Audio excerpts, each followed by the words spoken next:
அள்ள அள்ள குறையாதது அட்சய பாத்திரம். அது நமக்கு தெரியும், கேள்விப்பட்டிருக்கிறோம்.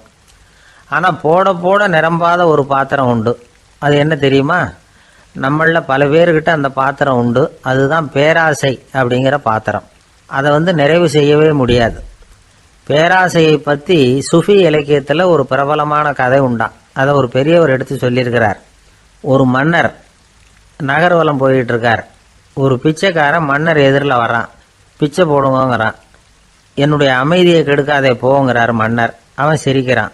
அரசே, உங்களுடைய அமைதி கெடக்கூடிய நிலையில் இருந்தால் அதுக்கு பேர் அமைதியே கிடையாது அப்படின்னு நானா.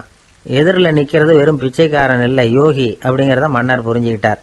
துறவியே, உங்களுக்கு என்ன வேணும்னாலும் கேளுங்க, கொடுக்குறேன்னாராம். அந்த துறவி மறுபடியும் சிரிக்கிறார். அரசே, உங்களால் முடியாததையெல்லாம் கொடுக்க முடியும்னு சத்தியம் செய்யாதீங்க அப்படின்னார். மன்னருக்கு கோபம் வந்துட்டுது. என்ன இவர் இப்படி சொல்கிறாரே அப்படின்னு நினச்சார். நகர் வலத்தை பாதியிலேயே நிறுத்தினார். வாங்க அரண்மனைக்குன்னார். துறவியை அழைச்சிக்கிட்டு அரண்மனைக்கு வந்துட்டார். துறவி தன்கிட்ட இருந்த பிச்சை பாத்திரத்தை நீட்டினார். இது நிறைய எனக்கு பொற்காசுகள் வேணும் அப்படின்னாராம். அவ்வளவு தானா, இது ஒரு பெரிய காரியமா அப்படின்னு கையை தட்டினாராம் மன்னர். ஒரு பெரிய தாம்பாளம் நிறைய பொற்காசுகள் சேர்ந்தது. அதை அள்ளி போட்டார். போட போட அந்த பிச்சை பாத்திரம் நிரம்பவே இல்லை. பொற்காசுகள் போட போட அவ்வளவையும் உள்ளே வாங்கிக்கிட்டே இருக்குது. அரசாங்க கஜானாவே காலி ஆகிட்டுது. மூட்டை மூட்டையாக பொற்காசுகளை கொட்டி பார்த்துட்டாங்க. அது முழுங்கிக்கிட்டே இருக்குது. கடைசி வரைக்கும் அந்த பிச்சை பாத்திரம் நிரம்பவே இல்லை. அரசர்கிட்ட இருந்த கர்வம் போயிட்டுது. அப்படியே பொத்துன்னு துறவி காலில் விழுந்தார். அப்போ அந்த துறவி சொன்னாராம், மன்னா, இந்த பிச்சை பாத்திரத்தை உங்களால் மட்டும் இல்லை, வேற யாராலையும் நிரப்ப முடியாது. அதுக்கு என்ன காரணம்னா, இது சாதாரண பிச்சை பாத்திரம் இல்லை, பேராசைகளோடு வாழ்ந்து செத்துப்போன ஒரு மனிதனின் மண்டை ஓடுது அப்படின்னாராம்.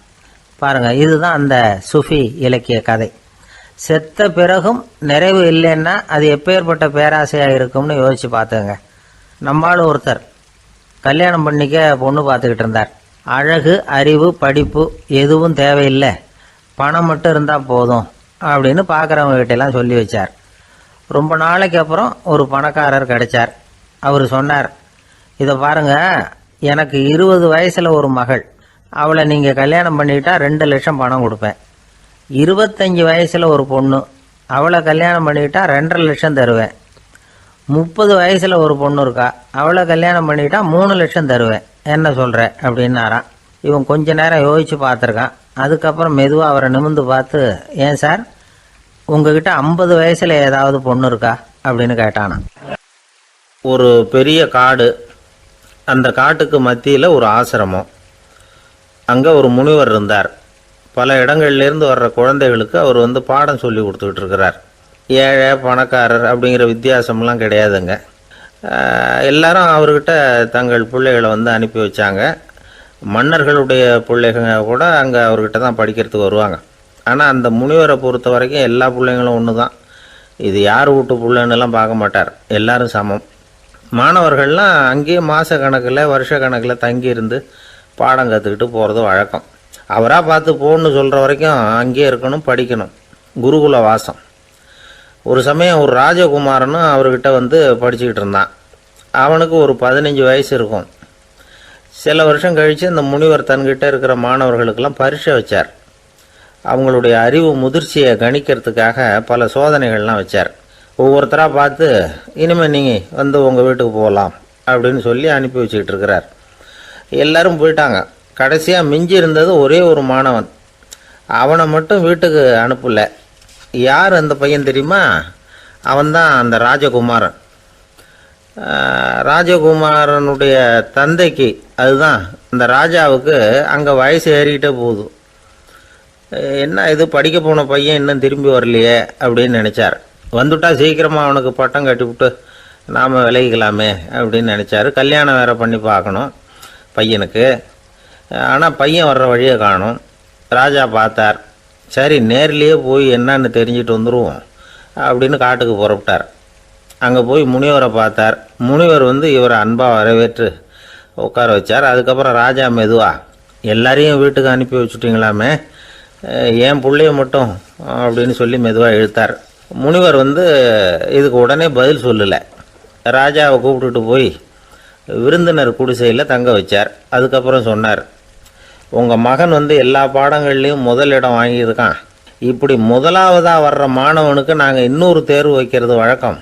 அதுலேயும் அவன் முதலாவதாக வந்துட்டான்னா அவன் ஒரு பெரிய வித்வான் அப்படிங்கிற கௌரவத்தை அடைஞ்சிருவான் அப்படின்னார். அதாவது முனிவர் அப்படி சொல்கிறார். அப்படி சொல்லிவிட்டு போயிட்டார். அவர் ராஜா அங்கேயே தங்கிட்டார். ராத்திரி படுத்து தூங்கினார். காலையில் எழுந்திரிச்சு அந்த குடிசைக்கு வெளியில் வந்தார் பல்லு விளக்கிறதுக்காக.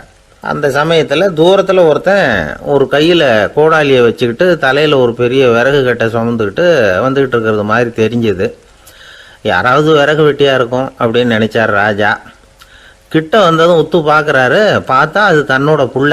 திகைச்சு போயிட்டார். என்ன இது, ஒரு ராஜகுமாரனை கூட இது மாதிரி வேலையெல்லாம் செய்ய சொல்கிறாங்களே அப்படின்னு நினச்சார். ராஜகுமாரன் விறகு கட்டை கொண்டுக்கிட்டு போய் கொல்லை பக்கம் வச்சான். அந்த சமயம் முனிவர் அங்கே வந்தார். என்ன மகனே, விறகு வெட்டிக்கிட்டு வந்துட்டியா? சரி, இப்போ ஒரு துடைப்பத்தை எடுத்துக்கோ, விருந்தினர் குடிசையின் வாசல் பக்கத்தை கூட்டி பெருக்கி சுத்தம் பண்ணு போ அப்படின்னார். அப்படியே செய்கிறேன் குருவே அப்படின்னு சொல்லிவிட்டு போனான். சுத்தம் பண்ண ஆரம்பிச்சிட்டான். ராஜா பார்த்தார் இதை. உடனே ஓடியாந்தார். மகனே, என்ன காரியம் பண்ணுற? துடப்பத்தை கீழே போடுனார். இப்போ அந்த ராஜகுமாரன் சொல்கிறான், தந்தையே, இது என்னுடைய குருதேவரோட உத்தரவு. இங்கே நான் ஒரு மாணவன். இங்கே அரசனும் ஒன்று தான், ஆண்டியும் ஒன்று தான். குருதேவர் சொல்கிறத மறுக்காமல் செய்கிறது தான் எங்கள் கடமை அப்படின்னா. இந்த சமயம் முனிவர் அங்கே வந்தார். இவனை முதுகில் தட்டி கொடுத்தார். அப்புறம் ராஜா கிட்ட சொன்னார், அரசே, உங்கள் புள்ள எங்கள் கடைசி தேர்வுலேயும் வெற்றி பெற்றுட்டான். பணிவு தான் மாணவர்களின் மிக உயர்ந்த குணம். குருநாதர் சொல்கிறது மனசுக்கு பிடிக்கலைன்னா கூட மறுக்காமல் செய்யணும். அப்படி செய்கிறதுனால எதை செய்யலாம் எதை செய்யக்கூடாது அப்படிங்கிற விவேகம் அவங்களுக்கு வந்துடும். செய்யக்கூடாததை கூட பெரியவங்க சொல்லிவிட்டா செஞ்சு தான் ஆகணும் அப்படிங்கிற பணிவு அவங்களுக்கு வந்துடும். இந்த குணம் வந்துட்டுதுன்னா அவங்க எத்தனை கடினமான வேலையாக இருந்தால் கூட ரொம்ப சுலபமாக செஞ்சு முடிச்சிருவாங்க. தூக்கத்திலேயும் அப்புறம் துக்கத்திலேயும் தோண்டு போட மாட்டாங்க. இந்த பணிவும் விவேகமும் அவங்கக்கிட்ட மன உறுதியை ஏற்படுத்தும். அந்த உறுதி உங்கள் பையனுக்கு வந்தாச்சு. இனிமேல் அவனை நீங்கள் அழைச்சிட்டு போகலாம். அவன் நிச்சயமாக பேரும் புகழும் பெறுவான் அப்படின்னார். ராஜா அவரை பார்த்து, குருதேவா, புரிஞ்சுக்கிட்டேன், என்னை மன்னிக்கணும் அப்படின்னாரு. அதுக்கப்புறம் மகனை அழைச்சிக்கிட்டு நாட்டுக்கு திரும்பி வந்துட்டார். இந்த கதையை இன்று ஒரு தகவலில் சொல்லுங்கள் சார், உங்கள் நிகழ்ச்சியில் சொல்லுங்கள் சார் அப்படின்னு சொல்லி மாணவர்கள் கேட்டால் பணிவாக இருக்கிறது எப்படி அப்படிங்கிறத புரிஞ்சுக்குவாங்க அப்படின்னு சொன்னார் ஒருத்தர். சரி சொல்லுவோம், அதுக்கு முன்னாடி நேர்லேயே ஒரு பையன்கிட்ட சொல்லி பார்க்கலாமே அப்படின்னு தோணுச்சு. உடனே ஒரு பையனை கூப்பிட்டோம். ஏன்பா, உங்கள் வாத்தியார் உனக்கு இது மாதிரி ஒரு பரீட்சை வச்சா என்ன பண்ணுவேன் அப்படின்னு கேட்டோம். நானும் அப்படி தான் சார் நடந்துக்குவேன். விறகு வெட்டுவேன், தொடப்பத்தினால கூட்டி சுத்தம் பண்ணுவேன், உடனே செஞ்சு முடிச்சிருவேன் சார் அப்படின்னா. பலே பரவாயில்லையே அப்படின்னோம். ஆமாம் சார், அப்படி செஞ்சால் தானே வீட்டுக்கு அனுப்புவார், இல்லைன்னா இன்னொரு வருஷம் இங்கேயே இருந்து படின்னு சொல்லி விடுவார், அதனால் அப்படி செய்வேன் அப்படிங்கிறான் அந்த பையன். ஒரு அரசனும் அமைச்சரும் ஒரு நாள் ரொம்ப சாவகாசமாக பேசிக்கிட்டு இருந்தாங்களாம். அரசன் அமைச்சரை பார்த்து ஒரு கேள்வி கேட்டிருக்கார். ஏங்க அமைச்சரே, ஆசை இல்லாத ஒரு மனுஷனால் இருக்க முடியுமா அப்படின்னு. ஏன் முடியாது, துறவி அப்படிங்கிறவங்கெல்லாம் அப்படிப்பட்டவங்க தானே அப்படின்னாராம் அமைச்சர். அவங்கெல்லாம் உண்மையிலேயே ஆசையை விட்டவங்க தானா அப்படின்னு கேட்டாராம் ராஜா. அப்படி தான் இருக்கணும் அப்படின்னாராம் அமைச்சர். அப்படின்னா ஆசையே இல்லாத ஒரு உண்மையான துறவியை நான் பார்க்கணுமேன்னார். அது என்ன பிரமாதம், அதுக்கு நான் ஏற்பாடு பண்ணுறேன் அப்படின்னு விட்டார் இவர். சொல்லிவிட்டு உடனே புறப்பட்டு போனார். அங்கே எங்கே தேடினார். அப்புறம் தான் அவருக்கு புரிஞ்சுது உண்மை துறவியை கண்டுபிடிக்கிறது எவ்வளவு கஷ்டமான காரியம்னு. இருந்தாலும் ராஜா கிட்ட சொல்லியாச்சே, உண்மை துறவியை காட்டுறேன்னு. இப்போ என்ன பண்ணுறது? ராஜா கிட்ட சொன்னபடி நடக்கலைன்னா அவருக்கு கோபம் வந்துடும். அமைச்சர் ஒரு யோசனை பண்ணார். அவருக்கு ஒரு வழி தெரிஞ்சுது. அதுதான் சரின்னு முடிவு பண்ணார். அதாவது அந்த ஊரில் அவருக்கு தெரிஞ்ச நாடக நடிகர் ஒருத்தர் இருக்கிறார், நல்லா நடிப்பார். அவரை போய் பார்த்தார். இதை பாருப்பா, எனக்காக நீ ஒரு காரியம் செய்யணும்னார். என்னன்னு கேட்டார் அவர். நீ ஒரு துறவி மாதிரி கொஞ்ச நேரத்துக்கு நடிக்கணும். ராஜா உன்னை பார்த்துட்டு போகிற வரைக்கும் நடி, அது போதும். அதுக்காக உனக்கு 10,000 ரூபா தரேன் அப்படின்னார். அவர் எந்த காலத்தில் இவ்வளவு பணத்தை மொத்தமாக பார்த்துருக்கார். அதனால் உடனே சரின்னு ஒத்துக்கிட்டார். அமைச்சர் வந்து அரண்மனைக்கு திரும்பி வந்தார். என்ன அமைச்சரே, இன்னுமா ஒரு உண்மையான துறவி கிடைக்கலன்னார். உண்மையான துறவி ஒருத்தரை இப்போ தான் கொஞ்ச நேரத்துக்கு முன்னாடி பார்த்து பேசிவிட்டு வர்றேன். அவர் நம்ம ஊருக்கு வெளியில் குளத்தங்கரையில் உள்ள ஒரு ஆலமரத்துக்கு அடியில் உட்காந்துருக்கிறார் அப்படின்னார் இவர். அப்படின்னா உடனே புறப்படுங்க அப்படின்னார் ராஜா. பரிவாரங்களோடு புறப்பட்டார். அங்கே அந்த மரத்தடியில் அந்த ஆள் வேஷம் போட்டுக்கிட்டு துறவி மாதிரி உட்காந்துருக்கிறான். ராஜா நேராக போனார். அந்த துறவி காலில் பொத்துன்னு விழுந்து வணங்கினார். உடனே ராணியும் அவர் காலில் விழுந்தாங்க. அடுத்தபடியாக அமைச்சர் விழுந்தார். அவருக்கு தெரியும் இது நம்ம ஆள் தான்னு. இருந்தாலும் என்ன பண்ணுறது, நேரம். அப்புறம் பரிவாரங்கள்லாம் துறவி காலில் விழுந்து ஆசீர்வாதம் வாங்கிட்டாங்க. ராஜா அப்புறமா தங்கத்தட்டில் பொண்ணையும் பொருளையும் வச்சு அந்த துறவிகிட்ட ரொம்ப பணிவாக நீட்டுறார். தாங்கள் தயவு பண்ணி இதை ஏற்றுக்கணும் அப்படின்னு வேண்டிக்கிட்டார். அந்த துறவி பற்று இல்லாமல் அதை பார்த்தார். எல்லாத்தையும் திறந்துவிட்ட எனக்கு இதெல்லாம் எதுக்காக அப்படின்னு சொல்லி அதை மறுத்துட்டாராம். ஆஹா, உண்மையான துறவியை பார்த்துட்டோம் அப்படிங்கிற ஆனந்தம் அரசருக்கு. ரொம்ப நிம்மதியாக திருப்தியாக திரும்பி வந்தார் அரண்மனைக்கு. அதுக்கப்புறம் அமைச்சர் யாருக்கும் தெரியாமல் அந்த துறவிகிட்ட ஓடினார். சொன்ன பிரகாரம் பணத்தை நீட்டினார். இந்தப்பா, நான் உங்ககிட்ட சொன்னபடி 10,000 ரூபா பணம் எடுத்துக்கோ அப்படின்னார். அந்த ஆள் ராஜா கிட்ட சொன்னது மாதிரியே எல்லாத்தையும் திறந்துவிட்ட எனக்கு இதெல்லாம் எதுக்காக வேணாம் அப்படின்னு விட்டாரான். நடித்த வரைக்கும் போதும்ப்பா, இனிமேல் இந்த நாடக வசனம்லாம் வேணாம், வேஷத்தை கலைச்சிரு, பணத்தை வாங்கிக்கோன்னார். இல்லைங்க, இது வேஷம் இல்லை, இது வசனமும் இல்லை, இது உண்மை. கொஞ்ச நேரம் துறவி மாதிரி நடித்ததுக்கே இந்த தேசத்து ராஜா, ராணி, அமைச்சர், பரிவாரங்கள் எல்லாம் என் காலில் விழுந்து வணங்குறாங்க. அப்படின்னா உண்மையான துறவியாக இருக்கிறது எவ்வளவு பெருமையான விஷயம். நான் உண்மையான துறவியாக ஆக போகிறேன், அப்படி முடிவும் பண்ணிட்டேன் அப்படின்னார் அந்த நடிகர். வேஷம் கூட எப்படிப்பட்ட விளைவுகளை உண்டு பண்ணுது பார்த்தீங்களா. நம்மால் ஒருத்தன் ரொம்ப வசதியாக தான் இருந்தான். ஒரு நாள் அவன் சொத்து பூரா திருட்டு போட்டுது. அதுக்கப்புறம் இவன் துறவி மாதிரி ஆயிட்டான். ஊர் ஊராக சுற்றினான். ஒரு குருநாதரை தேடி கண்டுபிடிச்சான். அவர்கிட்ட சீடனாக சேர்ந்துக்கிட்டான். அவனை பார்த்து ஒருத்தர் கேட்டார், நீ உண்மையான சீடன் தானான்னு. இல்லைங்க, சீடன் மாதிரி நடிச்சுக்கிட்டு இருக்கிறேன் அப்படின்னா. அது குரு துரோகம் இல்லையா அப்படின்னு கேட்டார் அவர். இல்லைங்க, நான் பண்ணது குரு துரோகம் இல்லை, என் குரு பண்ணது தான் துரோகம். என்னுடைய பணத்தை கொள்ளையடித்தது இவர் தான். அதை எங்கே வச்சிருக்காருன்னு கண்டுபிடிக்கிறதுக்காக தான் இவர்கிட்ட வந்து சீடனாக சேர்ந்துருக்கிறேன் அப்படின்னானா. ஒரு ஊரில் ஒரு ஞானி இருக்கிறார். ரொம்ப பெரிய ஞானி. ரொம்ப வயசாகிட்டுது. கடைசி காலத்தில் அவர்கிட்ட சில பேர் வந்தாங்க. உங்கள் குரு யார் அப்படின்னு கேட்டாங்க.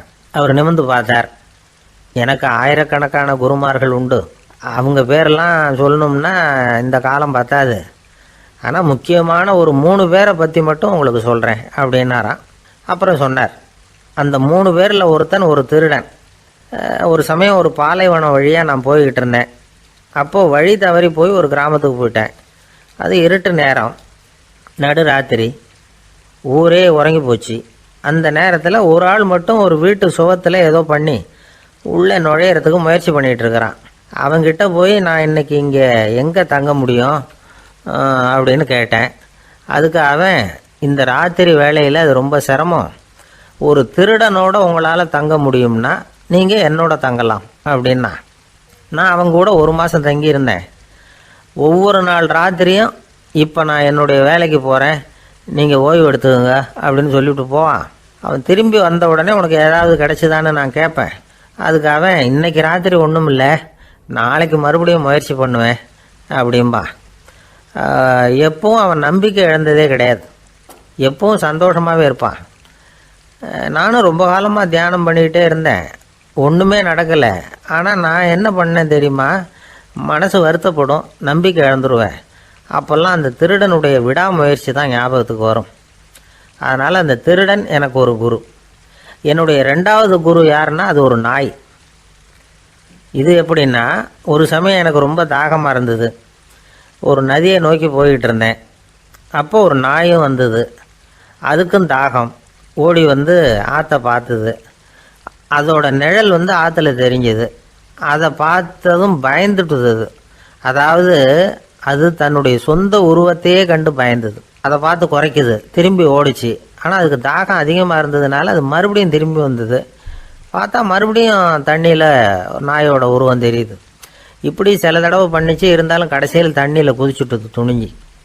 இப்படி குதித்த உடனே அதோட உருவமும் மறைஞ்சுட்டுது. இதை பார்த்தேன். நான் என்ன புரிஞ்சுக்கிட்டேன்னா, எவ்வளவுதான் பயம் இருந்தால் கூட ஒருத்தன் தைரியமாக காரியத்தில் இறங்கணும் அப்படிங்கிறத புரிஞ்சுக்கிட்டேன். இந்த போதனை அந்த நாய்கிட்ட இருந்து எனக்கு கிடைச்சிது. இது ஒன்று. அடுத்தது என்னுடைய 3வது குரு யாருன்னா, அது ஒரு சின்ன குழந்தை. நான் ஒரு சமயம் ஒரு நகரத்துக்கு போனேன். அங்கே ஒரு குழந்தை எரிகிற மெழுகுவத்தி ஒன்று எடுத்துக்கிட்டு வந்தது. நான் அந்த குழந்தைய பார்த்து வேடிக்கையாக கேட்டேன், ஏன் பாப்பா இந்த மெழுகுவத்தியை நீயாவே கொளுத்துனியா அப்படின்னு கேட்டேன். ஆமான்னுது அந்த குழந்தை. சரி, இந்த மெழுகுவத்தி முன்னாடி எரியாமல் இருந்தது, இப்போ எரியுது.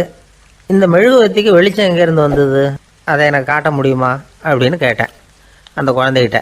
இதுக்கு அந்த குழந்தை சிரிச்சுக்கிட்டு அந்த மெழுகுவத்தியை ஊதி அணைச்சுட்டுது.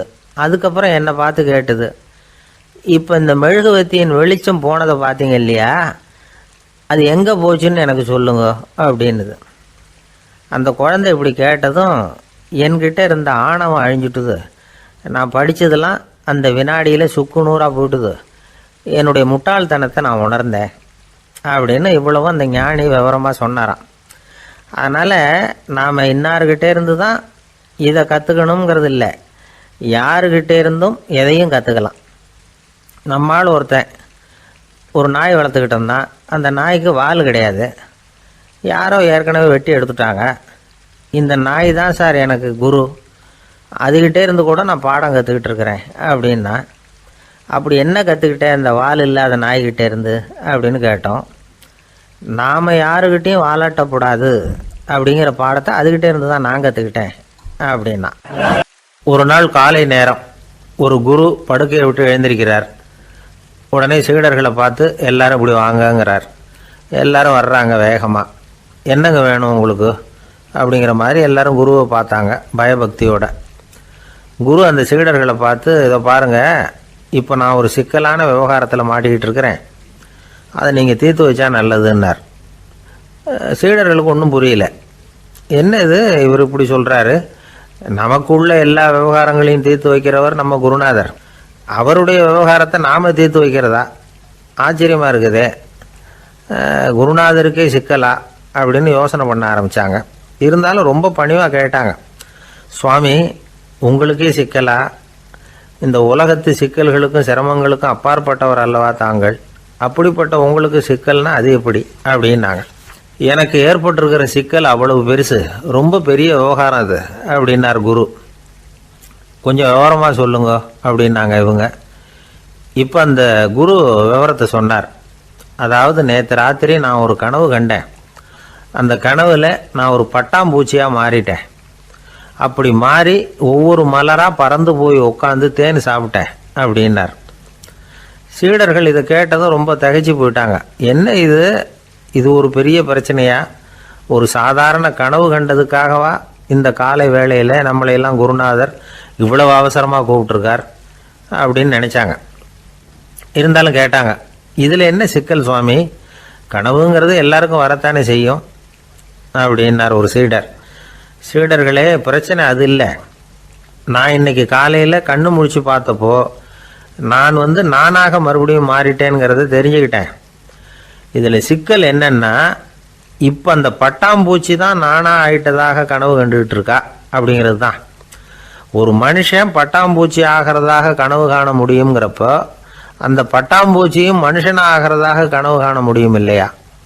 இப்போ எனக்கு யதார்த்த நிலை தெரியணும், எது நிஜம்னு தெரியணும். நேற்று ராத்திரி நான் கண்டது கனவா, அல்லது இது பட்டாம்பூச்சி கண்டுகிட்டு இருக்கிற கனவா? இதுதான் குரு கேட்ட கேள்வி. இதை கேட்டதும் சீடர்கள் ரொம்ப குழம்பி போயிட்டாங்க. சுவாமி, இது வரைக்கும் நாங்கள் தூங்குறப்ப பார்க்கறது கனவுன்னும் மூழ்கிட்டு இருக்கிறப்ப பார்க்கறது நனவுன்னு நம்பிக்கிட்டு இருக்கிறோம். இப்போ எங்களை ரொம்ப குழப்பிட்டீங்க, இதுக்கு பதில் சொல்ல எங்களுக்கு சக்தி இல்லை அப்படின்னு சொல்லிவிட்டாங்களாம். அதுக்கப்புறம் அந்த குரு சொன்னாராம், நினைவு தான் முக்கியமான அம்சம். முடிவு கட்டம்னா பகலின் நினைவுகளை விட இரவின் கனவுகளே ரொம்ப உண்மை. ஒருத்தன் தூங்க போனால் தூங்கிக்கிட்டே இருந்தால் அவன் காணும் கனவு பொய்ங்கிறத அவன் உணர மாட்டான். ஒவ்வொரு கனவும் காணும் பொழுது அது ரொம்ப உண்மையாக தான் தெரியுது. ஒரு கனவு கூட உண்மை இல்லைன்னு கனவுல தோன்றுவதே இல்லை அப்படின்னார் குரு. அகில வாழ்வு அத்தனையும் சொற்பனம் கண்டாய் அப்படிங்கிறார் தாயுமானவர். ஆகையினால நம்ம கனவுலேருந்து நாம் என்னைக்கு முழிச்சிக்க போகிறோம் அப்படிங்கிறது தான் ஒரு முக்கியமான கேள்வி. ஒருத்தர் வந்தார், காலில் கட்டோடு வந்தார். என்னங்க காலில் கட்டுன்னு? சார், நேற்று ராத்திரி தூக்கத்தில் எங்கள் வீட்டு கூரையில் ஏணியை சாத்தி வச்சு இறங்கினப்போ வழுக்கி விழுந்து காலை உடச்சிக்கிட்டேன்னார்.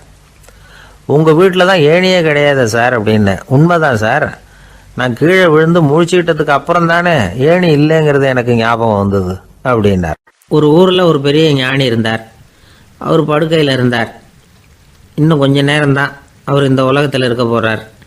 அவரை சுற்றி ஏகப்பட்ட கூட்டம். ஏற்கனவே அவருடைய உபதேசங்களை கேட்டவங்க பல பேர் வந்து அவரை சுற்றி நிற்கிறாங்க. அந்த ஞானி மெதுவாக கண்ணை திறந்து பார்க்குறார். எல்லாரும் அவருடைய கடைசி வார்த்தையை கேட்கறதுக்காக அவளோட காத்துக்கிட்டு இருக்கிறாங்க. அந்த ஞானி மெதுவாக பேச ஆரம்பித்தார்.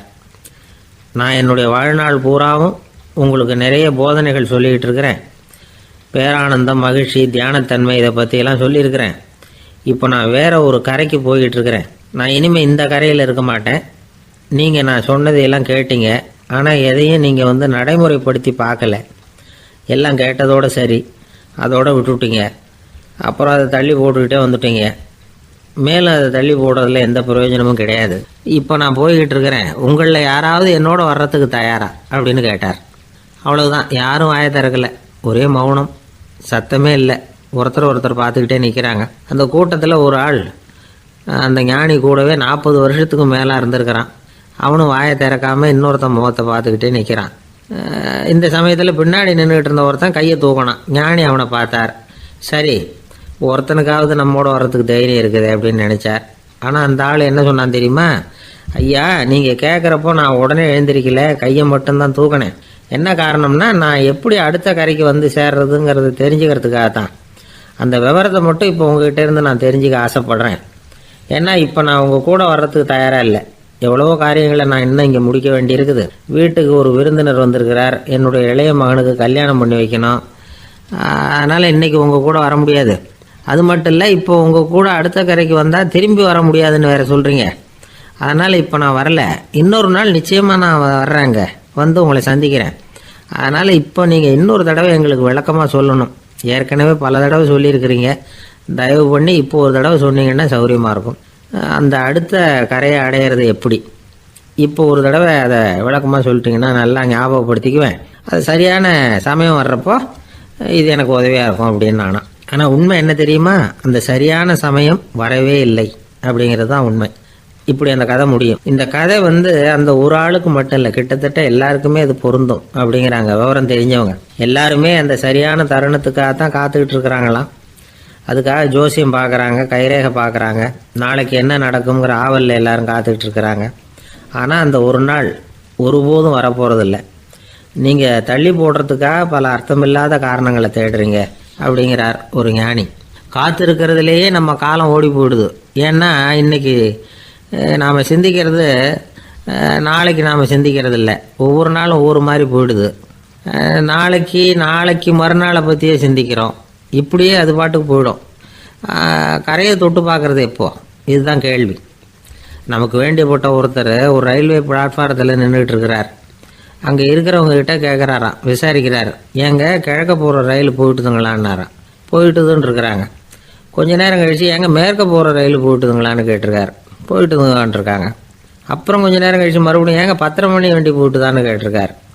தொடர்ந்து காலையிலேருந்து சாயந்தரம் வரைக்கும் இப்படி ஒரே இடத்துல நின்றுட்டு கேட்டுக்கிட்டே இருக்கிறார். இதை பார்த்துக்கிட்டு இருந்த ஒருத்தர் அவர்கிட்ட வந்து, ஏங்க நீங்கள் எங்கே போகணும் அப்படின்னு கேட்டாராம். இவர் மெதுவாக சொன்னாராம், இந்த ரயில்வே லைனை தாண்டி அந்த பக்கம் போகணும் அப்படின்னாராம். பக்தின்னு சொல்கிறோம் இல்லையா, அது வந்து 3 வகைப்படும் அப்படிங்கிறார் ஒரு பெரியவர். அது என்ன 3 வகைன்னா, தெய்வ பக்தி, அடியார்கள் பக்தி, குரு பக்தி.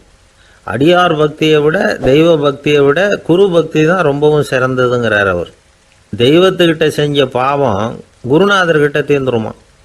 குருநாதர்கிட்ட செஞ்ச பாவம் தெய்வத்துக்கிட்ட போனாலும் தீராதான்.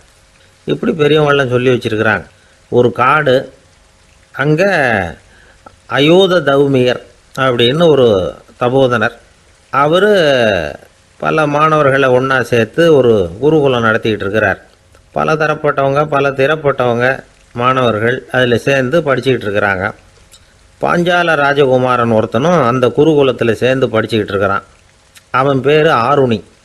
பெரிய இடத்து புள்ள, இருந்தாலும் படிப்பில் ரொம்ப கெட்டிக்காரனாக இருந்தான். அவன் தான் அங்கே முதல் மாணவன். ஒரு நாள் குருநாதர் அந்த அரசகுமாரனை கூப்பிட்டார். நம்ம குருகுலத்துக்கு சொந்தமான வயலில் தண்ணீர் பெருகி வெள்ளம் வந்து பயிரை வந்து அழிக்குதான், அதனால் நீ போய் மடையை அடைச்சிட்டு வந்துரு அப்படின்னார். அந்த அரசகுமாரன் உடனே புறப்பட்டான். குருநாதர் சொல்லிட்டார்ல, உடனே புறப்பட்டான். நான் பெரிய இடத்து பிள்ளையாச்சே, ராஜகுமாரனாச்சே, ரொம்ப செல்வாக்கூட வளர்ந்தவனாச்சே, நான் போய் வயலில் இறங்கி வேலை செய்கிறதா அப்படின்னுலாம் அவன் நினைக்கல. குருநாதர் கட்டளையை நிறைவேற்ற வேண்டியது நம்ம கடமை அப்படின்னு நினச்சான். உடனே ஒரு மண்வெட்டியை தூக்கி தோளில் வச்சுக்கிட்டு புறப்பட்டு போயிட்டான். வயலுக்கு போனான். பார்த்தான், தண்ணி கரையை உடச்சிக்கிட்டு வயலுக்குள்ளே ஏகமாக பாஞ்சிக்கிட்டு இருக்குது. இவன் மண்வெட்டியால் களிமண்ணை புல்லோடு சேர்த்து புல் பத்த மாதிரி வெட்டி வெட்டி போட்டான். இருந்தாலும் மடையை அடைக்க முடியல. தண்ணி அதை மீறி வந்துக்கிட்டே இருக்குது. தண்ணி வந்து வேகமாக வயலுக்குள்ளே போய்கிட்டே இருக்குது. போடுற பத்தையெல்லாம் கரைஞ்சி கரைஞ்சி போயிட்டுருக்கு. இருந்தாலும் இவன் தன்னுடைய முயற்சியை கைவிடலை. வெட்டி வெட்டி போட்டுக்கிட்டே இருக்கிறான். காலையில் அங்கே போனவன் சாயந்தரம் வரைக்கும் இப்படி செஞ்சுக்கிட்டு இருக்கிறான். உடம்பும் மனசும் ரொம்பவும் சோர்ந்து போச்சு. இருந்தாலும் குருநாதர் இட்ட கட்டளையை நிறைவேற்றாமல் இருக்கிறோமேங்கிற ஒரு குறை அவனுக்கு இருக்குது. குரு கட்டளையை நிறைவேற்றாத நான் வந்து இன்னமும் இருக்கணுமா அப்படின்னு யோசனை பண்ண ஆரம்பிச்சிட்டான். என்ன செய்யலாம்னு பார்த்தான். நம்ம குருநாதர் இட்ட பணிக்காக இந்த உடம்பையே தியாகம் பண்ணலாம் அப்படின்னு முடிவு பண்ணான். தண்ணி பாயுதில் அதுக்கு குறுக்க விழுந்து அப்படியே மடையை அடைச்சிக்கிட்டு அப்படியே படுத்துட்டான். இது மற்றவங்களுக்கு தெரியாது. அன்னைக்கு ராத்திரி ஒரு விளக்கு முன்னாடி உட்காந்து குருநாதர் பிள்ளைங்களுக்கு பாடம் சொல்லி கொடுத்துக்கிட்டு இருக்கிறார். முதல் வரிசையில் இருக்கக்கூடிய ராஜகுமாரனை காணலை. நம்ம ஆருணி எங்கே போனா அப்படின்னு சொல்லி மற்ற மாணவர்களை விசாரித்தார். இப்போ அவங்க சொன்னாங்க, சுவாமி அவன் காலையில் வயலுக்கு வந்து மடையை அடைக்கிறதுக்காக போனான், நீங்கள் தான் போக சொன்னீங்க, இன்னும் திரும்பி வரல அப்படின்னு அவர் பையன். குருநாதர் உடனே ஒரு தீவெட்டி எடுத்துக்கிட்டு மாணவர்களை அழைச்சிக்கிட்டு வயலுக்கு போனார். அங்கே போய் பார்த்தா ஆளை காணும். ஆருணி ஆருணின்னு சொல்லி சத்தம் போட்டு கூப்பிட்டு பார்க்குறார். நான் இங்கே இருக்கேன் குருநாதா அப்படின்னு காலுக்கு அடியிலேருந்து ஒரு சத்தம் வருது. குனிஞ்சு பார்த்தா அவன் மடையில் படுத்துருக்குறான். என்னப்பா இதுன்னார். காலையிலேருந்து இந்த மடையை அடைச்சி பார்த்தேன் சுவாமி, முடியல, அதனால் இப்படி குறுக்க படுத்துட்டேன். என்னை தாண்டறதுக்கு பயந்து போய் தண்ணியே தேங்கி நின்றுட்டுது அப்படின்னா. அவனுடைய குரு பக்தியையும் அவனை தாண்டறதுக்கு அஞ்சு நிற்கிற தண்ணி தேக்கத்தையும் பார்த்துட்டு எல்லாரும் ரொம்ப ஆச்சரியப்பட்டு போயிட்டாங்களாம். ஆருணி எழுந்திரிச்சு வா அப்படின்னு கூப்பிட்டாரான் குருநாதர். அவன் தண்ணீரை பொழந்துக்கிட்டு எழுந்திரிச்சு வந்தானான். அதனால் அவனுக்கு வந்து உத்தாலகன் அப்படின்னு ஒரு பேர். உத்தாலகன்னா தண்ணீரை பிளந்தவன் அர்த்தம். அந்த உத்தாலகன் மாதிரி இந்த காலத்து மாணவர்களுக்கும் குரு பக்தி வேணும் அப்படின்னு சொன்னோம் ஒரு பள்ளிக்கூடத்தில். உடனே நிறைய மாணவர்கள் எழுந்திரிச்சு நின்னாங்க. சார், நீங்கள் எங்களை வந்து இன்னமும் சரியாக புரிஞ்சுக்கலன்னு நினைக்கிறோம். அன்னைக்காவது ஒருத்தன் அப்படி இருந்தான், இன்றைக்கி ஏகப்பட்ட உத்தாலகர்கள் இருக்கிறோம். எங்கள் வாத்தியார் கட்டளை இட்டால் இப்போவே அது மாதிரி வயலுக்கு போய் மடையில் குறுக்கப்படுத்துக்கிறதுக்கு இந்த வகுப்பில் உள்ள அத்தனை பேரும் தயாராக இருக்கிறோம் அப்படின்னாங்க. அப்படியா அப்படின்னு சொல்லி கேட்டோம் ரொம்ப சந்தோஷமாக. ஒருத்தன் ரொம்ப அடக்கமாக எழுந்திரிச்சான். அப்புறம் சொன்னான், ஆமாம் சார், வகுப்பில் வந்து இவர் நடத்துகிற பாடத்தை கேட்டுக்கிட்டு இருக்கிறத விட பேசாமல் போய் மடையில் படுத்துடுறது ஒன்றும் கஷ்டமான காரியமாக இருக்காது, அதனால தான் எல்லாரும் அங்கே போகிறேன்னு சொல்கிறோம் அப்படிங்கிறான். கங்கை கரை தோட்டம் பக்கத்தில் ஒரு ஆசிரமம், அங்கே ஒரு பெரியவர் தங்கியிருக்கிறார். அவர் தான் ராமகிருஷ்ண பரமஹம்சர். அந்த ஆசிரமம் இருந்த இடம் கரக்பூர். வங்காளத்தில் பொதுவாக எல்லாரும் மீன் சாப்பிட்றது உண்டு. கங்கையில் குளிச்சுட்டு கையில் ஒரு மீனோடு வர்றது வழக்கம். இவர் இருக்கிற இடத்துக்கு கங்கையில் படகு வழியாக வரணும். அப்படி தான் எல்லோரும் வருவாங்க. வர்றவங்கள ஒன்று கூட்டி ஆன்மீக விஷயங்களை பற்றி பேசிக்கிட்டு இருப்பார். ஒவ்வொரு நாள் ஒவ்வொருத்தர் நகரத்துக்கு போகணும். வரும்பொழுது மீன் கொண்டுக்கிட்டு வரணும். அதுக்கு ஒரு அட்டவணையே உண்டு ஆசிரமத்தில். அது பிரகாரம் ஒரு நாள் சுவாமி யோகானந்தர் படகில் போனார். படகை செலுத்தினவங்க ராமகிருஷ்ணரையும் சுவாமி யோகானந்தரையும் மற்றவங்களையும் பித்தர்கள் அப்படின்னு சொல்லி ஏளனமாக பேசினாங்க. அவங்க என்ன பைத்தியம் பிடிச்சவங்க அப்படிங்கிறது மாதிரி. சுவாமி யோகானந்தருக்கு ரொம்ப மென்மையான இதயம். இவங்க இப்படி கண்ணாபின்னான்னு பேசுகிறத பார்த்தா மீனை வாங்கிட்டு திரும்புகிறப்போ என்ன நடக்குமோ அப்படிங்கிற பயம் வேறு வந்துட்டுது அவருக்கு. அவ்வளவு மென்மையானவர். இதை தெரிஞ்சுக்கிட்ட ராமகிருஷ்ணர், யோகானந்தா இங்கே வா அப்படின்னு கூப்பிட்டார். இவர் கண்ணீரை தொடச்சிக்கிட்டே கிட்ட போனார். சொன்னார், ஐயா, படகு ஓட்டுறவங்க உங்களை பற்றி மோசமாக பேசுகிறாங்க. என்ன திட்டினா பரவாயில்ல, ஆனால் உங்களை அவங்க திட்டுறாங்க, அதை என்னால் தாங்கிக்க முடியல அப்படின்னார். இதை கேட்டதும் ராமகிருஷ்ணருக்கு கோபம் வந்துட்டு தான். என்னது, உன்னுடைய குருவை பற்றி அவங்க மோசமாக பேசும்பொழுது நீ சும்மா இருந்தியா? வெளியில் போ அப்படின்னு விட்டார். குரு நிந்தனை செய்கிறப்போ அதை கேட்டுக்கிட்டு சும்மா இருக்கலாமா? குரு நிந்தனையை கேட்டால் பாவம் இல்லையா? என்னை தூற்றும் போது அவங்க பாவம் செய்கிறாங்க, அதை கேட்டுக்கிட்டு நீ சும்மா இருந்தால் நீயும் பாவம் செய்கிற அப்படின்னாராம். அடுத்த நாள் சுவாமி நிரஞ்சனானந்தர் போக வேண்டிய நாள். இவர் படகுல போகும்பொழுதும் அதே மாதிரி நடந்து தான். அவங்க மோசமாக பேச ஆரம்பித்தாங்க, திட்ட ஆரம்பித்தாங்க. அப்படி கேலி பண்ண ஒருத்தனை இவர் என்ன பண்ணார், பலார்னு கன்னத்தில் அரைஞ்சிட்டார். இன்னொருத்தனை கங்கையில் தூக்கி எறியறதுக்கும் தயாராகிட்டார். அதுக்கப்புறம் அவங்க யாரும் வாயை திறக்கலை. மீன் வாங்கிட்டு வர்றப்பவும் படகுல ஒரே அமைதி, அவ்வளவு பயம் அவங்களுக்கு. ராமகிருஷ்ணர் கூப்பிட்டு விசாரித்தார் என்ன நடந்ததுன்னு. இவர் சொன்னார், அவர் யோகானந்தா போகும்பொழுது என்ன நடந்ததோ அப்படியே தான் இப்போவும் நடந்தது. குரு நிந்தனை செய்கிறத கேட்டுக்கிட்டு நான் சும்மா இருப்பேனா? ஒருத்தனை அப்படியே அரைஞ்சுட்டேன், இன்னொருத்தனை ஆற்றுல தூக்கி போட்டுருவேன்னு பயமுறுத்தினேன், அவ்வளவுதான் அப்படின்னாராம். இப்போவும் ராமகிருஷ்ணருக்கு கோபம் வந்துட்டு தான். என்ன இது, அணியறது காஷாயம், இருக்கிறது ஆசிரமம், உனக்கு இவ்வளவு கோபம் வந்ததுன்னா அப்புறம் என்னத்துக்கு ஆசிரமத்தில் இருக்கணும்? பிரம்மச்சாரி எப்பவும் அமைதியாக இருக்கணும் அப்படின்னு அறிவுரை சொன்னாராம் ராமகிருஷ்ணர். அப்போ இவர் கேட்டாராம், ஏங்க அவருக்கு ஒரு விதமான அறிவுரை சொன்னீங்க, எனக்கு வேறு விதமாக அறிவுரை சொல்கிறீங்க, இதில் எது உண்மை அப்படின்னு கேட்டிருக்கார். இதுக்கு ராமகிருஷ்ணர் சொன்ன பதில் என்னென்னா, அட அசடே, சக்கரத்தில் காற்று அதிகமாக இருந்தால் குறைக்கணும், குறைச்சலாக இருந்தால் கூட்டணும். அவன் சாது, அவனுக்கு அதிக உணர்ச்சி தேவை, உனக்கு படபடப்பு அதிகம், உனக்கு பொறுமை தேவை அப்படின்னாராம். இதில் உள்ள கருத்து என்னென்னா, கல்விங்கிறது எப்படின்னா அதை சூழ்நிலைக்கு தகுந்த மாதிரி கற்பிக்கணும். எல்லாருக்கும் ஒரே மாதிரி கற்பிக்கக்கூடாது. கேட்குற ஒரு தகுதி, புரிஞ்சுக்கிற திறமை, இதை பொறுத்து கல்வி அமையணும். ஆரம்ப காலத்தில் ஒரு குரு, அப்போ ஒரு சீடன் இருந்தான். அது வேடிக்கையான குரு, வேடிக்கையான சீடன். ஒரு ஆசிரமம். ஒரு நாள் ஒருத்தன் அவசரமாக அந்த குருவை தேடி வந்திருக்கிறான். என்ன விஷயம்னு விசாரித்தார் குரு. உங்கள் சீடர் என்னை அடிச்சுட்டார் அப்படின்னு புகார் பண்ணானா அந்த ஆள். குரு சீடனை கூப்பிட்டார். அடிச்சியா இந்த ஆளை அப்படின்னு கேட்டாராம். ஆமான் இருக்கான் சீடன். ஏன் அடிச்சே அப்படின்னு கேட்டாராம். இந்த ஆள் உங்களை பற்றி மட்டமாக பேசிவிட்டான், என்னால் அதை தாங்கிக்க முடியல, அதனால தான் அடிச்சுட்டேன்ருக்கான். அப்படி என்ன பேசினா அப்படின்னு கேட்டாராம். உன்னுடைய குருநாதர் இப்போல்லாம் அர்த்தமில்லாமல் பேச ஆரம்பிச்சுட்டார் அப்படின்னு சொல்லிவிட்டான், அதனால தான் அடிச்சுட்டேன் அப்படின்னு நானான். அதுக்காக அடித்தே அப்படின்னாரான். நான் அதுக்காக அடிக்கலை குருவே, இப்பெல்லாம் நீங்கள் அர்த்தம் இல்லாமல் பேசுகிறதாக அவன் சொல்கிறான், அப்படின்னா இதுவரைக்கும் நீங்கள் அர்த்தத்தோடு பேசினதாகத்தானே அர்த்தம், அது தப்பு தானே, அதனால தான் அடித்தேன் அப்படின்னா.